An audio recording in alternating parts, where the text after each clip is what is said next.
ನಮಸ್ಕಾರ ವೀಕ್ಷಕರೇ, ನ್ಯಾಷನಲ್ ಟಿವಿಗೆ ಸ್ವಾಗತ. ನಾನು ಸ್ವಾತಿ ಸಾಲೇರ್. ಬೆಂಗಳೂರು ನಮ್ಮ ಮೆಟ್ರೋ ಪಿಂಕ್ ಮಾರ್ಗದ ಉದ್ಘಾಟನೆ ಮತ್ತೆ ಮುಂದೂಡಲಾಗಿದೆ.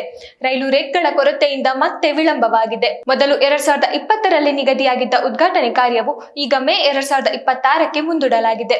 Bharat Earth Movers limited metro ಬೋಗಿಗಳ ಪೂರೈಕೆ ನಿಧಾನವಾದ ಕಾರಣ ಉದ್ಘಾಟನೆಯಲ್ಲೂ ಸಮಸ್ಯೆಯಾಗಿದೆ ಎಂದು ಅಧಿಕಾರಿಗಳು ತಿಳಿಸಿದ್ದಾರೆ. ಇದರಿಂದ ಸಾರ್ವಜನಿಕರು ಪಿಂಕ್ ಲೈನ್ ಸೇವೆಗಾಗಿ ಇನ್ನೂ ಕೊಂಚ ಸಮಯ ಕಾಯಬೇಕಾಗಿದೆ. ಬೆಂಗಳೂರಿನ ಬಹು ನಿರೀಕ್ಷಿತ ನಮ್ಮ ಮೆಟ್ರೋ ಪಿಂಕ್ ಲೈನ್ ಮಾರ್ಗ ಉದ್ಘಾಟನೆಯಲ್ಲಿ ಸ್ವಲ್ಪ ವಿಳಂಬವಾಗಿದ್ದು, ಈ ಬಾರಿ ರೈಲು ರೇಕ್ ಕೊರತೆ ಎದುರಾಗಿದೆ. ಇದರಿಂದಾಗಿ ಪಿಂಕ್ ಲೈನ್ ಉದ್ಘಾಟನೆ 5 ತಿಂಗಳು ಮುಂದೂಡಲಾಗಿದೆ.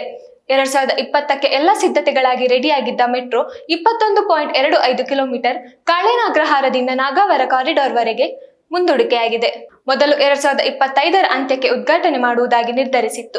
ಆದರೆ ಕೆಲವೊಂದು ಕಾರಣದಿಂದ 2026ರ ಮಾರ್ಚ್ ತಿಂಗಳಲ್ಲಿ ಉದ್ಘಾಟನೆಯನ್ನ ಮಾಡುವುದಾಗಿ ನಿರ್ಧರಿಸಿದರು.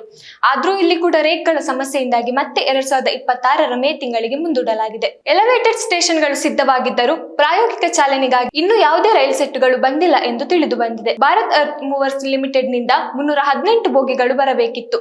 ಹೌದು, ಬೆಂಗಳೂರು ಮೆಟ್ರೋ ರೈಲು ನಿಗದಿತ ಲಿಮಿಟೆಡ್ಗೆ Bharat Earth Movers Limited 318 metro ಬೋಗಿಗಳ ಪೂರೈಸುವ ಒಪ್ಪಂದ ಮಾಡಿಕೊಂಡಿತ್ತು.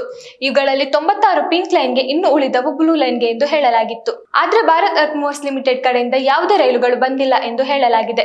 ಡಿಸೆಂಬರ್ ಅಂತ್ಯಕ್ಕೆ ಮೊದಲ ಮೂಲ ಮಾದರಿಯ ರೇಕ್ ಬಿಡುಗಡೆಯಾಗುವ ನಿರೀಕ್ಷೆ ಇದ್ದು, ನಂತರದಲ್ಲಿ ಪರೀಕ್ಷಾ ಮತ್ತು ಸುರಕ್ಷತೆಯ ಕುರಿತಾಗಿ 2 ತಿಂಗಳುಗಳು ಹಿಡಿಯಬಹುದು ಎಂದು ಹೇಳಿದ್ದಾರೆ. ಕಾರ್ಯಾಚರಣೆಯನ್ನ ಆರಂಭಿಸಲು ಕನಿಷ್ಠ 3 ರೈಲುಗಳಾದರೂ ಬೇಕಾದ್ದರಿಂದ 2026ರ ಮಧ್ಯದವರೆಗೂ ಪಿಂಕ್ ಲೈನ್ ರೈಲು ಪಾದಾರ್ಪಣೆಯನ್ನ ಮಾಡುವಂತಿಲ್ಲ. 18 ನಿಲ್ದಾಣಗಳನ್ನ ಒಳಗೊಂಡಿರುವ ಪಿಂಕ್ ಲೈನ್ನ ಕೆಲಸವು 8 ವರ್ಷಗಳ ಹಿಂದೆಯೇ ಪ್ರಾರಂಭವಾಗಿದೆ. ವರ್ಷಕ್ಕೆ ಸರಾಸರಿ 2.5 ಕಿಲೋಮೀಟರ್ ಕಾರಿಡಾರ್ ಮತ್ತು ನಿರ್ಮಾಣವಾಗಿದ್ದರಿಂದ ಇದು ಮೆಟ್ರೋ ಯೋಜನೆಗಳಲ್ಲಿ ಅತ್ಯಂತ ನಿಧಾನಗತಿಯ ಯೋಜನೆಯಾಗಿದೆ. ಒಟ್ಟು 21.25 ಕಿಲೋಮೀಟರ್ ಕಾರಿಡಾರ್ನಲ್ಲಿ 7.5 ಕಿಲೋಮೀಟರ್ ಎಲಿವೇಟೆಡ್ ಮಾರ್ಗವಾಗಿದ್ದರೆ, ಕಲೇನಾಗ್ರಹಾರದಿಂದ ತಾವರೆಕೆರೆವರೆಗೆ 13 ಕಿಲೋಮೀಟರ್ ಸುರಂಗ ಮಾರ್ಗವಾಗಿದೆ.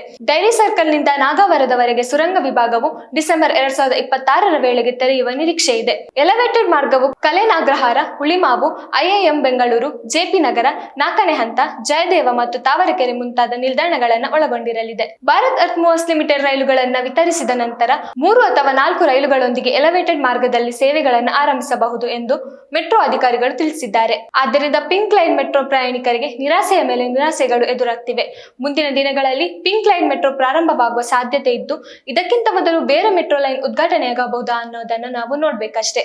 ಇನ್ನಷ್ಟು ಸುದ್ದಿಗಳಿಗಾಗಿ ನೋಡ್ತಾ ಇರಿ ನ್ಯಾಷನಲ್ ಟಿವಿ. ಧನ್ಯವಾದಗಳು.